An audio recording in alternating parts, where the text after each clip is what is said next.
First lecture, B Pharmacy syllabus. Subject is Pharmaceutical Organic Chemistry. Second semester. In this lecture, we study about Introduction of Pharmaceutical Organic Chemistry, Applications of Pharmaceutical Organic Chemistry, and Major Classifications of Pharmaceutical Organic Compounds. Let us see one by one. First of all, what is pharmaceutical organic chemistry involved? So basically, pharmaceutical organic compounds are those compounds which having carbon and hydrogen are a basic structure. So this carbon hydrogen bonded structure and their properties, physical and chemical properties. Synthesis, it means how we prepared any pharmaceutical organic compound, process of that method of process and that method of preparation of particular compound, that is synthesis, and reactions of that compounds. And all these properties, structure and reaction synthesis studied, how can we used in this pharmacy? We have to study that things. So we focused on pharmaceutical organic compound, that is drug. How can we identify it of that drug? What is the exact reactivity of that drug? And how will we prepare of that organic compounds?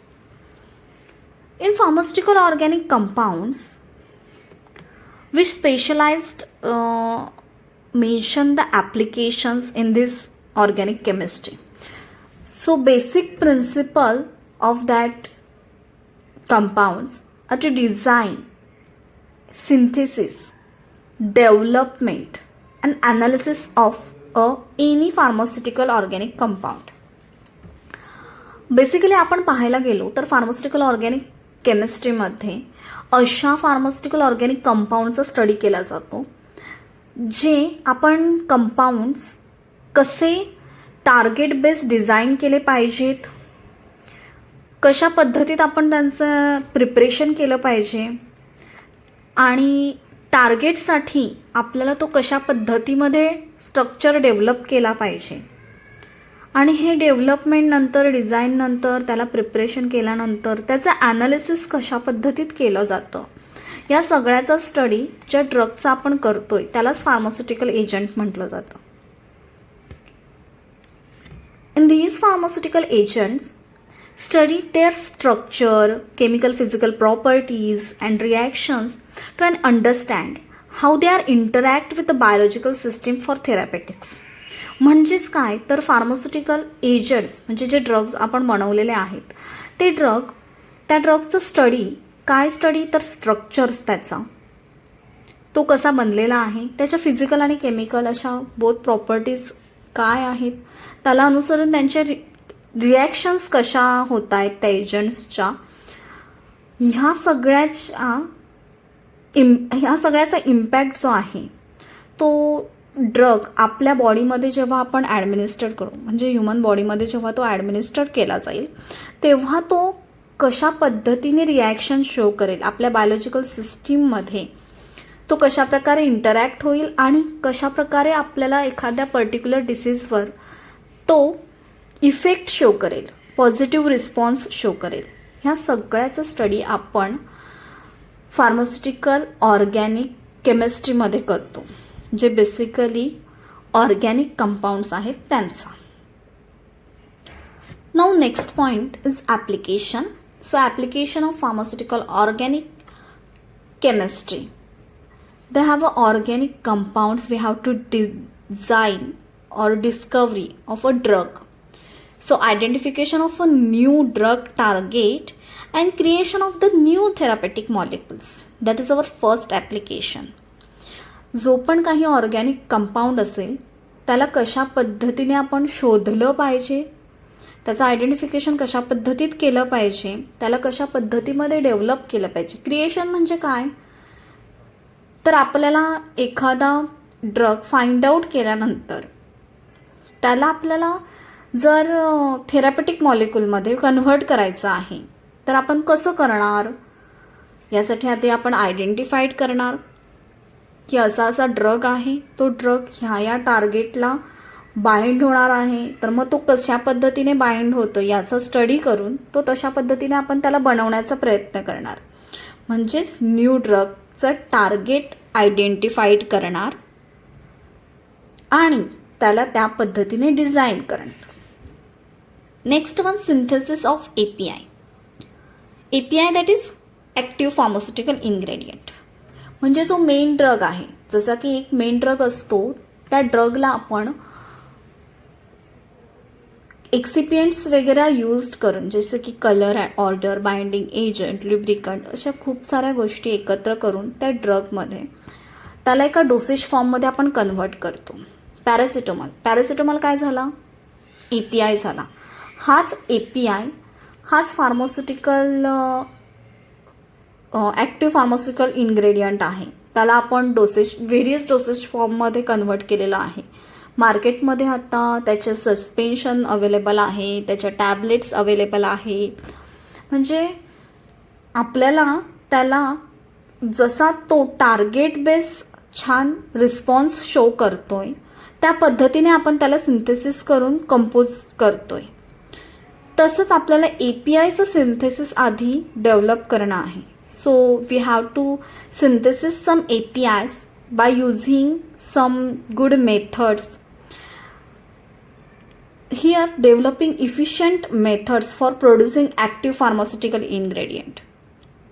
म्हणजेच काय, तर आपल्याला असा API synthesis करण्यासाठी चांगल्या methods develop करणं आहे. आणि मेथड डेव्हलप केल्यानंतर आपल्याला त्यामधून कसा active pharmaceutical ingredient safety effective असा API मिळणार, ह्या गोष्टीकडे फोकस केलं जातं. Then third point is structural optimization. Now if we got a API that is exact structure of any drug, so after that we have to modify that some drug or some compounds. त्याच्या स्ट्रक्चरमध्ये आपल्याला जर तो biological सिस्टीममध्ये introduce करायचा आहे आणि त्याचा जर गुड थेरॅपेटिक इफेक्ट शो करायचा आहे, तर यासाठी आपल्याला थोडा टार्गेटपर्यंत पोचण्यासाठी त्याला थोडं मॉडिफिकेशन करणं गरजेचं आहे. कारण तो सेफली आणि इफेक्टिवली रिस्पॉन्स शो करेल याची आपल्याला गॅरंटी द्यायची आहे. आणि तसेच त्याची जी टॉक्झिसिटी आहे ती जेवढी कमी करता येईल तेवढी आपण कमी करण्याचा प्रयत्न करू. पण हे कशाद्वारे, तर स्ट्रक्चरल ऑप्टिमायझेशन, त्याचं आपल्याला प्रॉपर स्ट्रक्चर ऑप्टिमाइज करणं गरजेचं असतं. ह्या सगळ्याचा स्टडी आपण फार्मास्युटिकल ऑर्गॅनिक केमिस्ट्रीमध्ये करतो. So here the modification of natural product and existing drug structures to improve what efficacy and safety and also reducing toxicity. Next one is analysis and optimization using organic techniques to analyze drug purity, structures, compounds and functional group. Analysis and characterization, it means आपण drug बनवला आहे, discovered केला आहे, त्याला design केलं आहे, त्यानंतर त्यामध्ये आपण एक सिंथेसिस परफॉर्म करून त्याला आपण बनवलं आहे, त्याच्यानंतर त्याचं स्ट्रक्चरल ऑप्टिमायझेशन करण्याचा प्रयत्न केला. आपण आता ॲनालिसिस आणि कॅरेक्टरायझेशनमध्ये काही टेक्निक्स असतात, जसं की टायट्रेशन झालं, स्पेक्ट्रोस्कोपी झाली, तर खूप साऱ्या इन्स्ट्रुमेंट अवेलेबल आहेत, जसं की मास स्पेक्ट्रोस्कोपी आहे. तर मास स्पेक्ट्रोस्कोपीद्वारा आपण काय करू शकतो, हे कॅरेक्टरायझेशन टेक्निक आहे, त्याद्वारा आपण एखाद्या पर्टिक्युलर ड्रगचा मॉलिक्युलर वेट फाइंड आउट करू शकतो. आपण त्या ड्रगमध्ये कोणते कोणते इलिमेंट्स प्रेझेंट आहेत, कोणते कोणते functional group elements find out केल्यानंतर ते फंक्शनल ग्रुप कुठले कुठले आहेत, त्यामधले त्यांच्या पोझिशन्स काय आहेत, जसे की NMR असतो, किती कार्बन्स प्रेझेंट आहेत, कुठल्या पोझिशनला हायड्रोजन प्रेझेंट आहे, H1C1 NMR, हे सगळं आपण आयडेंटिफाईड करू शकतो काही ऑर्गॅनिक टेक्निक्सद्वारा. म्हणजे स्ट्रक्चरचं exact elements, exact bonding, exact molecular weight, हे सगळं आपण काही टेक्निक्स यूज करून फाइंड आउट करू शकतो. हे पण आपल्याला फार्मास्युटिकल ऑर्गॅनिक केमिस्ट्रीमध्ये स्टडीड करायचं आहे. देन स्ट्रक्चरल ॲक्टिव्हिटी रिलेशनशिप हा एकदम इम्पॉर्टंट पॉईंट आहे. पुढचे जे फार्मास्युटिकल ऑर्गॅनिक केमिस्ट्रीचे जे पण पार्ट्स आहेत सेकंड इयर, थर्ड इयरमध्ये up to the final year medicinal केमिस्ट्रीमध्ये सुद्धा स्ट्रक्चरल ॲक्टिव्हिटी रिलेशनशिप हा खूप महत्त्वाचा पॉईंट आहे.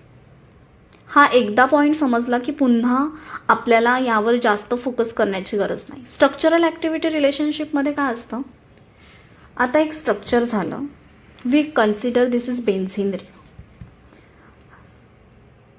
देर is 6 carbon are present, right? In these 6 carbon,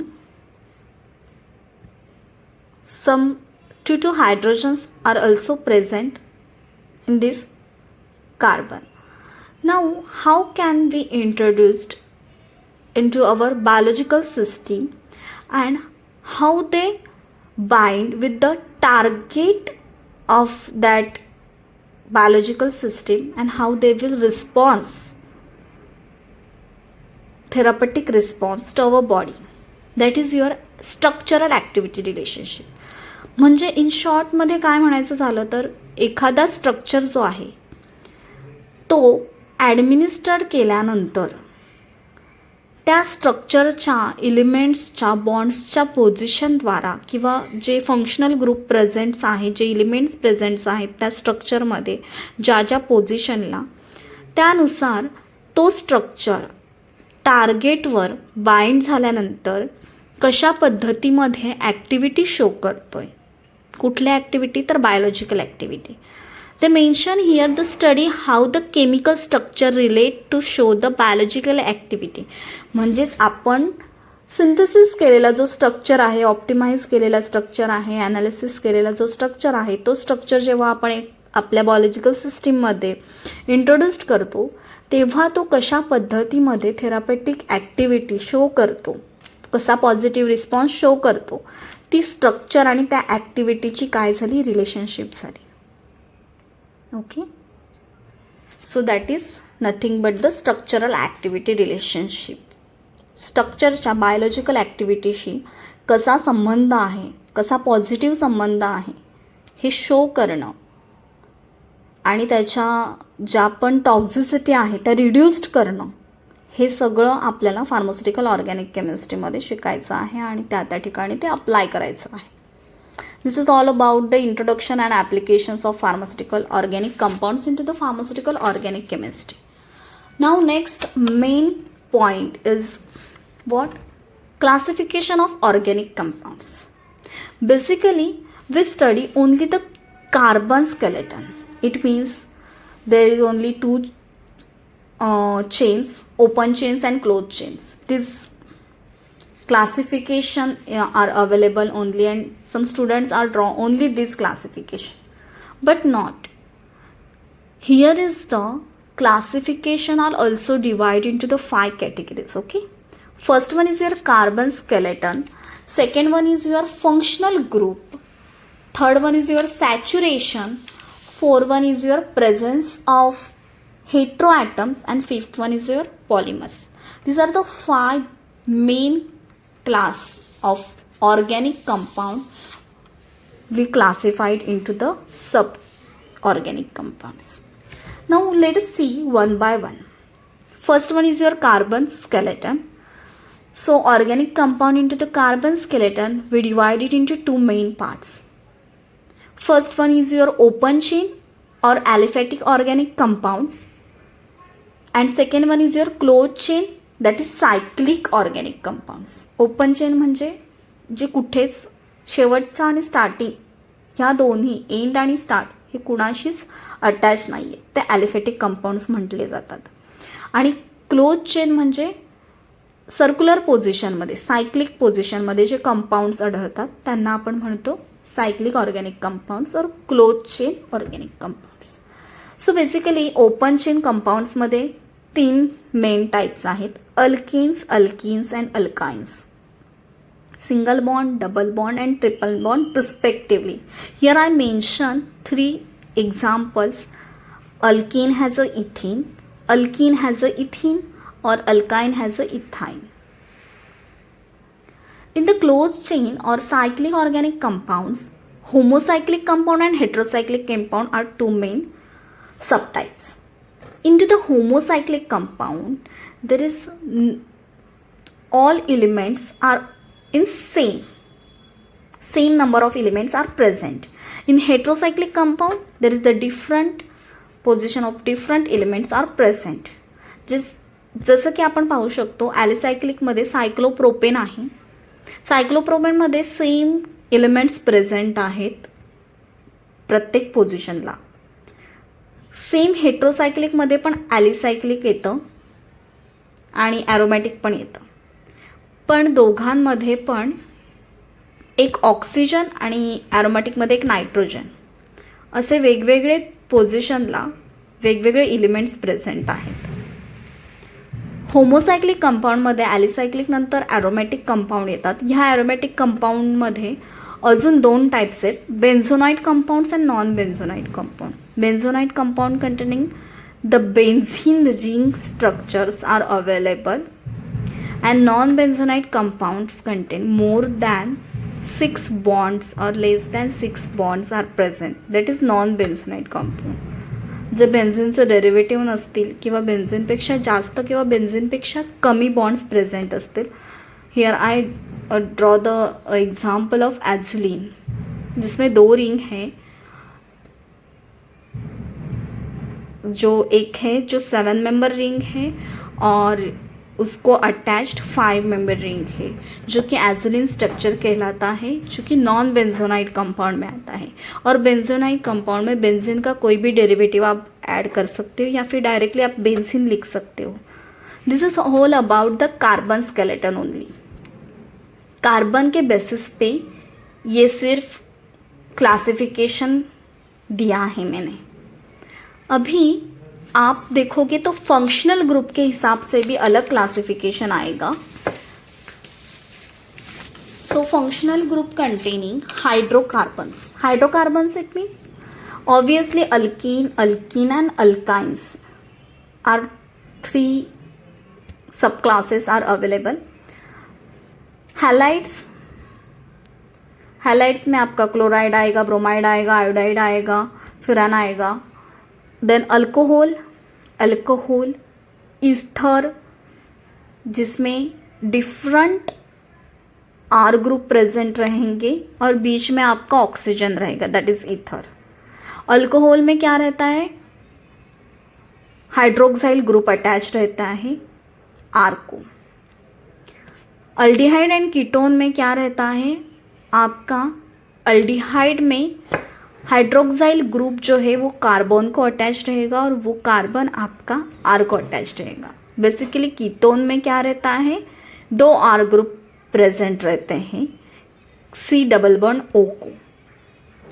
next one carboxylic acid. Acid आया तो सी डबल बॉन्ड ओ मतलब COOH, ये फंक्शनल ग्रुप आएगा, अटैच रहेगा आर को, that is carboxylic acid. Then ester, then amines. Amines में again primary amine, secondary amine and tertiary amine.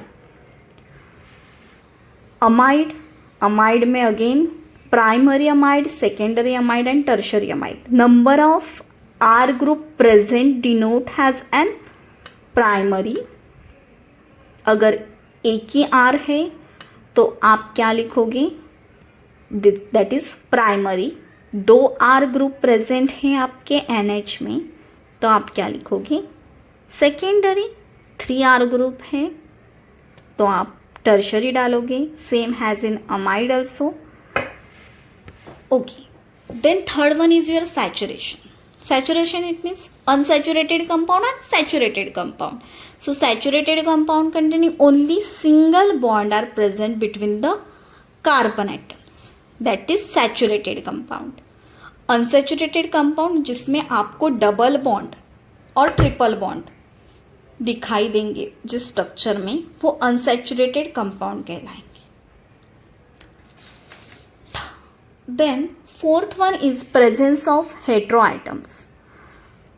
The heterocyclic compounds we also known the cyclic structure. So उसमें at least one ring atom जो है वो non carbon element रहेंगे, वो हम heteroatoms कहेंगे. जैसे कि कोई भी रिंग है, 5 मेंबर रिंग है, 6 मेंबर रिंग है, 7 मेंबर रिंग है, कोई भी रिंग है, जिस रिंग के बीच में आपको other than carbon atom present दिखाई देगा, उसको आप क्या बोलोगे? जैसे कि हमने कार्बन स्केलेटन में देखा है पहले ही कि हेट्रो कंपाउंड प्रेजेंट रहते हैं. तो सेम हेट्रोसाइक्लिक कंपाउंड में यहाँ पे भी जो आपके हेट्रोसाइक्लिक एटम्स हैं, जो जैसे कि एस ग्रुप प्रेजेंट है, तो हम क्या कहेंगे? थायोफेन, जो कि आपकी 5 मेंबर रिंग है. और अगेन हम क्या करेंगे? ऑक्सीजन प्रेजेंट है तो हम क्या कहेंगे? फ्यूरैन ग्रुप, फ्यूरैन कंपाउंड है. सो जितने भी हमारे फार्मास्यूटिकल ऑर्गेनिक केमिस्ट्री में मोस्ट ऑफ जो मेडिसिनल यूज़ में यूज्ड किए जाने वाले स्ट्रक्चर्स हैं, वो नियर बाय 60% अप्रूव ड्रग, सारे के सारे 60% मतलब अबव देन हाफ जो है वो हेट्रोसाइक्लिक कंपाउंड ही है, जो बहुत ज़्यादा इम्पैक्ट दिखाते हैं हमारी फार्मास्यूटिकल ड्रग के थ्रू, जो अच्छा टारगेट शो करता है, अच्छे थेरेपेटिक्स शो करते हैं, पॉजिटिव रिस्पॉन्स दिखाते हैं, मिनिमाइज टॉक्सिसिटी करते हैं. तो वो सारे के सारे ज़्यादातर 60% मतलब बहुत ज़्यादा है, ये फार्मास्यूटिकल ऑर्गेनिक कंपाउंड ही है, जो कि हेट्रोएटम्स कहलाते हैं, जिसमें nitrogen, oxygen end sulphur mostly used किए जाते हैं. Last one is your polymer. Polymer में 2 ही टाइप्स हैं, नेचुरल पॉलीमर और synthetic polymer. Obviously natural polymers हैं जो डिराइव रहते हैं प्लांट्स और एनिमल्स से. उसका कॉमन एग्जाम्पल है स्टार्च एंड सेल्यूलोज. और सिंथेटिक पॉलीमर्स जो कि मैनमेड रहते हैं, इट मीन्स आर्टिफिशियली क्रिएट किए जाते हैं, हम उनको बनाते हैं कुछ केमिकल प्रोसेस यूज़ करके, जिसके एग्जाम्पल हैं पॉलीइथिलीन ग्लाइकॉल और polyamide. Polyamide it means nylon.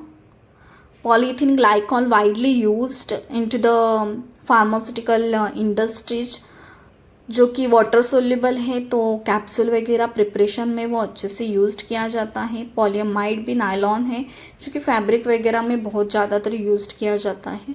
So this all are the classification of pharmaceutical organic compounds. तो इस लेक्चर में आज हमने क्या देखा?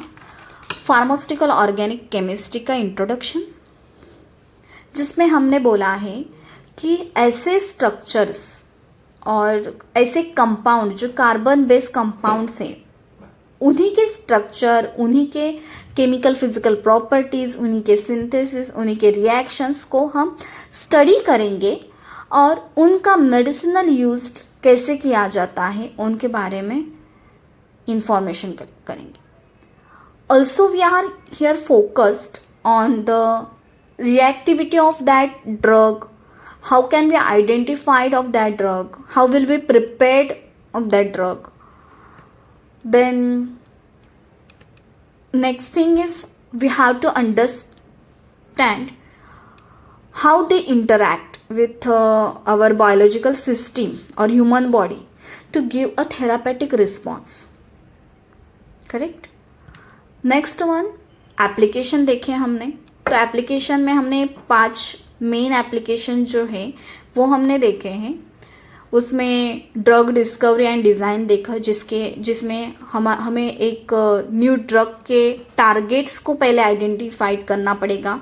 उस टारगेट को आइडेंटिफाइड करने के बाद हमें उस ड्रग को ऐसे बनाना पड़ेगा जो कि न्यू थेरापेटिक मॉलिक्यूल बन जाए और उसका टारगेट वो अच्छे से अचीव कर पाए. नेक्स्ट हमने देखा synthesis of active pharmaceutical ingredient, जिसमें हम कुछ मेथड से एपीआई प्रोड्यूस्ड करेंगे और डेवलप करेंगे.